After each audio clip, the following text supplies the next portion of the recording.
नमस्कार दोस्तों, कैसे हैं सब लोग। तो आई होप आप लोग सब ठीक होंगे। तो आज का नया टॉपिक है, क्या है ये आपने देख ही लिया होगा कि ह्यूमन डेवलपमेंट इंडेक्स जो अभी की यूएनडीपी द्वारा रिपोर्ट जारी की गई है, उसमें इंडिया की रैंक 2 गिर चुके हैं, यानी कि 129 से 131 हो गई है। तो बहुत कुछ जानेंगे कि क्यों गिर गई है, शुरुआत कब हुई थी और कैसे ये सब हुआ, इन दोनों के मापदंड क्या होते हैं जो ह्यूमन डेवलपमेंट इंडेक्स के। तो सब कुछ जानेंगे एक ही लेक्चर में। तो चलिए शुरू करते हैं। देखिए, ह्यूमन डेवलपमेंट इंडेक्स, इंडिया का स्टैंड क्या है, रैंक क्या है, वाई इंडिया फॉल्स, एजुकेशन और हेल्थ, इन सब के बारे में जाने इससे पहले ये जान लीजिए कि ये हमारा फेसबुक है, ये मेरा फेसबुक पर्सनल अकाउंट है। इसमें जाकर आप मुझे कोई भी क्वेश्चन है, कोई भी इंक्वायरी है वो कर सकते हैं, सीधे के सीधे, कोई भी फालतू का मैसेज नहीं करना। टेलीग्राम लिंक डिस्क्रिप्शन में दी हुई है, हमारी यूट्यूब लिंक है जो भी डिस्क्रिप्शन में दी हुई है।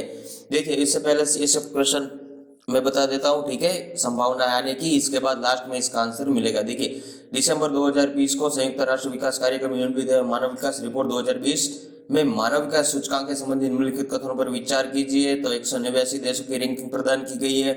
सूचकांक में डेनमार्क को शीर्ष स्थान पर हुआ है और भारत ने इस सूचकांक में 131वां स्थान प्राप्त हुआ है।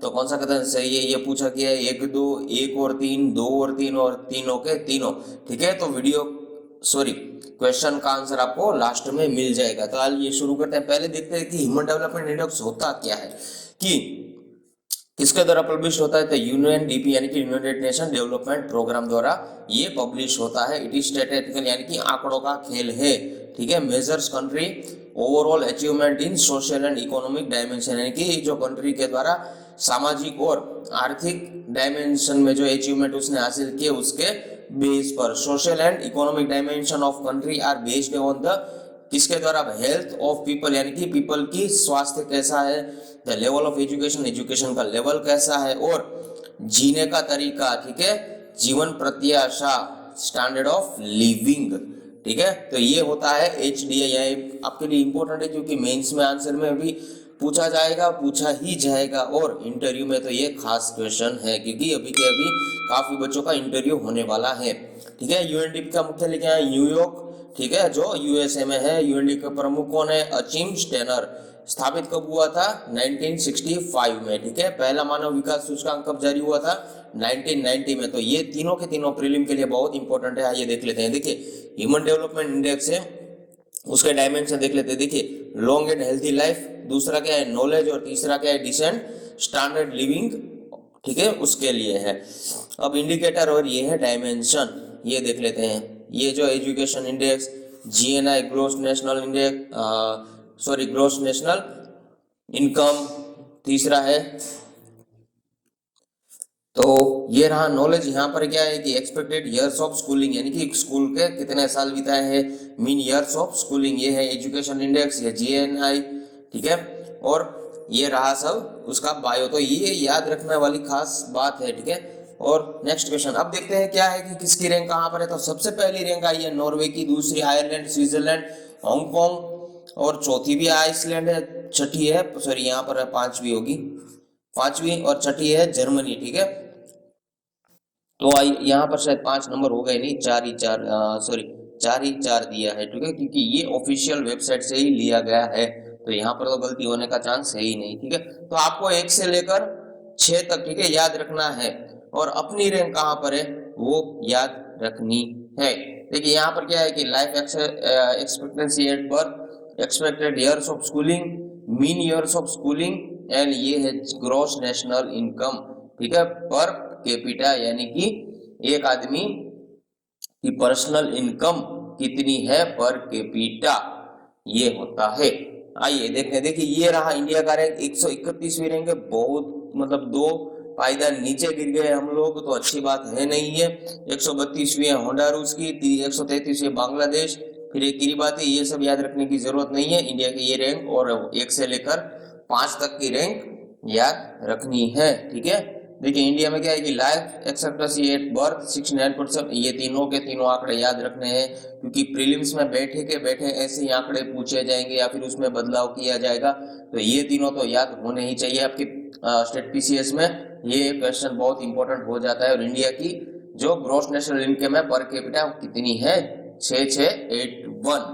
ठीक है, देखिए अब इसमें हुआ क्या है, नया जान लेते हैं कि न्यू मैट्रिक का प्रयोग किया गया है प्लेनेटरी प्रेशर एडजस्टेंट HDI। देखिए वर्ष 2020 में पहली बार जो यूएनडीपी है उसने प्रत्येक देश के प्रति व्यक्ति कार्बन उत्सर्जन, यानी कि प्रति व्यक्ति कार्बन, आप हो मैं हूं, ये मैं प्रति व्यक्ति हो गया, उसके जो मैं कार्बन उत्सर्जन करता हूं और उनके मेटेरियल फुटप्रिंट के कारण होने वाले प्रभाव को दर्शाने के लिए एक नई मैट्रिक की शुरुआत की है। ठीक है, तो ये बहुत इंपॉर्टेंट है। ठीक है, एक नए मैट्रिक की शुरुआत की है जिसमें क्या है कि कार्बन पर कैपिटा इमिशन और दूसरा क्या है कि मटेरियल फुटप्रिंट, और यह वस्तुओं को बनाने के लिए सेवाओं का उपभोग करने के लिए किए जाने वाले जीवाश्म ईंधन, ठीक है, आपके ईंधन, धातुओं और अन्य संसाधनों की मात्रा को ये मापता है। यूएनडीपी इंडिया के प्रतिनिधि का कहना है कि यह मानव प्रगति का कम आकर्षक लेकिन स्पष्ट मूल्यांकन है। ठीक है, और यूएनडीपी के मुताबिक अगर इस नए मैट्रिक को शामिल करते हैं, अभी शामिल किया नहीं है, करने वाले, लेकिन अगर इसे शामिल करेंगे तो भारत की स्थिति 2020 के मानव सूचकांक जो अभी 131 आई है उसमें से 8 पायदान ऊपर पहुंच जाएगा, यानी कि अपने में कार्बन के उत्सर्जन पर बहुत ज्यादा ध्यान दिया जा रहा है, क्योंकि 131 अगर इसको लिया जाता किसको कि नए मैट्रिक को, तो अपना स्थान 8 पायदान ऊपर चला जाता। ठीक है, यानी कि अपनी रैंक काफी बढ़िया हो जाती है। पर नेक्स्ट टाइम देखेंगे, नेक्स्ट में 2022 में या फिर 2021 में नए HDI आएगा तब इसको ऐड किया जाएगा, तो भारत की रैंक आई थिंक फ्यूचर में बहुत अच्छी होने की संभावना है। इस नए मैट्रिक को शामिल करते हुए प्लेनेटरी प्रेशर एडजस्ट HDI या प्लेनेटरी प्रेशर एडजस्ट PHDI, ठीक है, उसका नाम दिया गया है। तो PHDI और HDI ये दोनों नाम याद रखना क्योंकि इंपॉर्टेंट हो जाते हैं इस नए मैट्रिक को शामिल करते नाम। ठीक है, ह्यूमन डेवलपमेंट इंडेक्स 2020।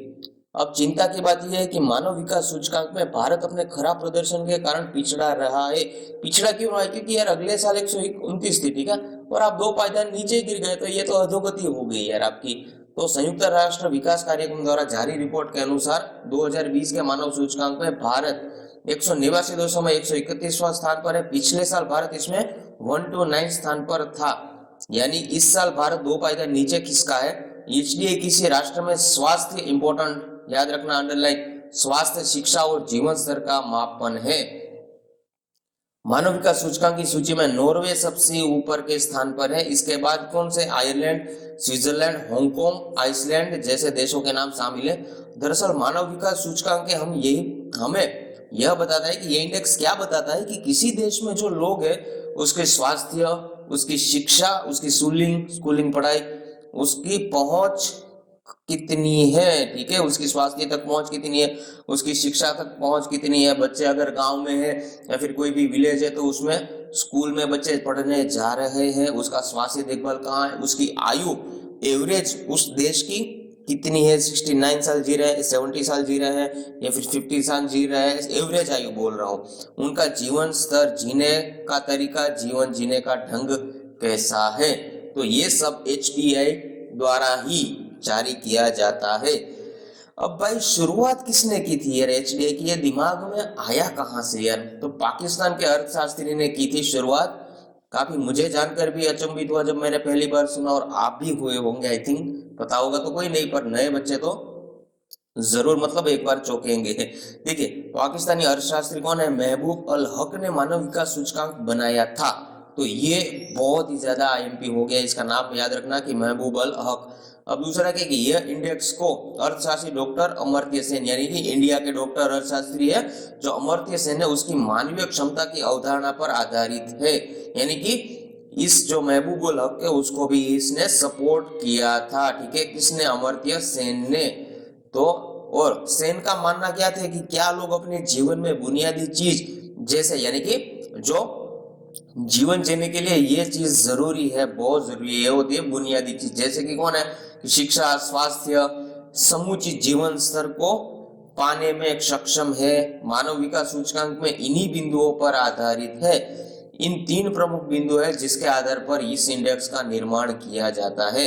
पहला है कि जन्म के समय जीवन प्रत्याशा, दूसरा क्या है कि संभवित स्कूल की शिक्षा, और तीसरा महत्वपूर्ण तो क्या? परचेजिंग पावर पेरिटी, इसके आधार पर व्यक्ति को सकल राष्ट्रीय आय यानी कि पर कैपिटा इनकम मानव की कितनी है।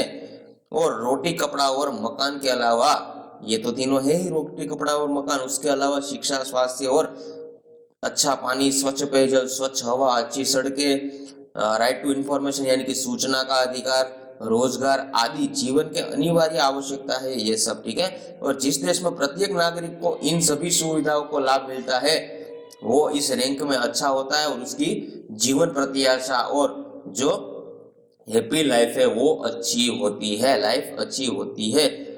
अब इतना कमजोर क्या है कि भारत, यह सूचकांक, भारत का सूचकांक इतना कमजोर क्यों हुआ, क्या है? अब सवाल यह है कि दुनिया में तेजी से बढ़ती अर्थव्यवस्था में जो आने वाले देश में भारत का मानव विकास सूचकांक इतना कमजोर क्यों हुआ कि वह 100 देशों में भी शामिल नहीं हो पाए। यार मतलब सोचने वाली बात है कि पाकिस्तान और इंडिया, क्योंकि पहले तो इंडिया ही था, फिर बाद में ये पाकिस्तान बना, ठीक है। तो यहाँ से हम लोगों ने शुरुआत की, हमारे दिमाग में ही पहली बार ये आइडिया आया था कि HDI जैसा कुछ होना चाहिए, फिर भी हमारा देश 100 की सूची में टॉप 100 में आया क्यों नहीं, क्यों? और देख लेते हैं। देखिए, सार्वभौम सत्य है कि जिस देश की शिक्षा, स्वास्थ्य की स्थिति बेहतर होती है वहां लोगों की कार्य क्षमता, ठीक है, काम करने की जो क्षमता है वो भी ज्यादा होती है। अगर अच्छी पढ़ाई करेंगे, ठीक है, तो आगे अच्छा ज्ञान मिलेगा तो अच्छी नौकरी मिलेगी, अच्छी नौकरी मिलेगी तो अच्छी छोकरी, मतलब अच्छी मतलब शादी होगी, पढ़ी लिखी लड़की से होगी, तो फिर बच्चे भी आगे पढ़ेंगे, ठीक है, मेच्योरिटी अच्छी होगी। तो ये सब एक चेन की तरह है, ये सब एक चेन की तरह है, ठीक है। तो पढ़ाई इंपॉर्टेंट है यार लाइफ में, ठीक है। इसलिए तो आज के माँ बाप बोलते हैं कि पढ़ो पढ़ो, ठीक है। और भारत की आधी आबादी से ज्यादा तो ग्रामीण क्षेत्र में रहती है। तो यहाँ पर क्या याद देते हैं, मुझे तो याद है, गांधी जी याद है कि सबसे पहले आप ग्रामीण क्षेत्रों को वहां से उसको आगे बढ़ाओ, ठीक है, क्योंकि भारत गांव में बसता है, उसका पर्याप्त मूलभूत सुविधाएं नहीं मिल रही है यार। ये सब जो मिल रहा है, स्वच्छ पानी, शिक्षा, स्वास्थ्य, जो जीवन जीने की प्रत्याशा है, ठीक है, लंबे आयु, ये सब उसको वहां पर नहीं मिल रहा है जितना मिलना चाहिए था, ठीक है। और इसलिए ये गिर रहा है अपना HDI। अब सवाल ये है कि ऐसा क्या किया जाए जिससे देश के हर नागरिक को सुविधा उपलब्ध हो, जो मानव विकास सूचकांक में हमें बेहतर पायदान पर आ सके।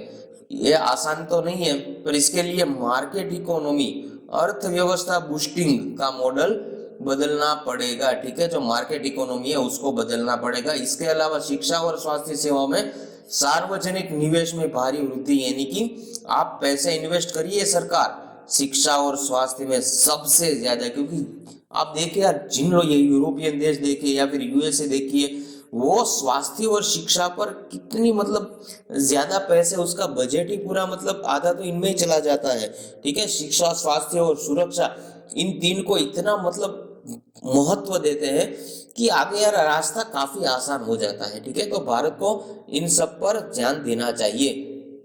अब हमें समय रहते मानव विकास सूचकांक के क्रम के निम्न स्तर की स्थिति से उभरना ही होगा, तभी जाकर आने वाले वर्षों में हम अपनी प्रति व्यक्ति आय में वृद्धि की दर को भी कायम रख सकेंगे। ये रहा आपका लास्ट जो निष्कर्ष निकलता है, ये निष्कर्ष ये होगा, ठीक है, एक बैलेंसेबल, कि हमें और आगे इकोनॉमी में, यहाँ पर देखिए मार्केट इकोनॉमी में जो मॉडल है वो बदलना पड़ेगा और शिक्षा और स्वास्थ्य पर ज्यादा इन्वेस्ट करना पड़ेगा, सरकार को उस पर ध्यान देना पड़ेगा, ठीक है। तो ये रहा आज का पूरा HDI, तो पूरा का पूरा याद रख लेना, ठीक है। बहुत आसान है, मेंस के लिए बहुत ही इंपॉर्टेंट है।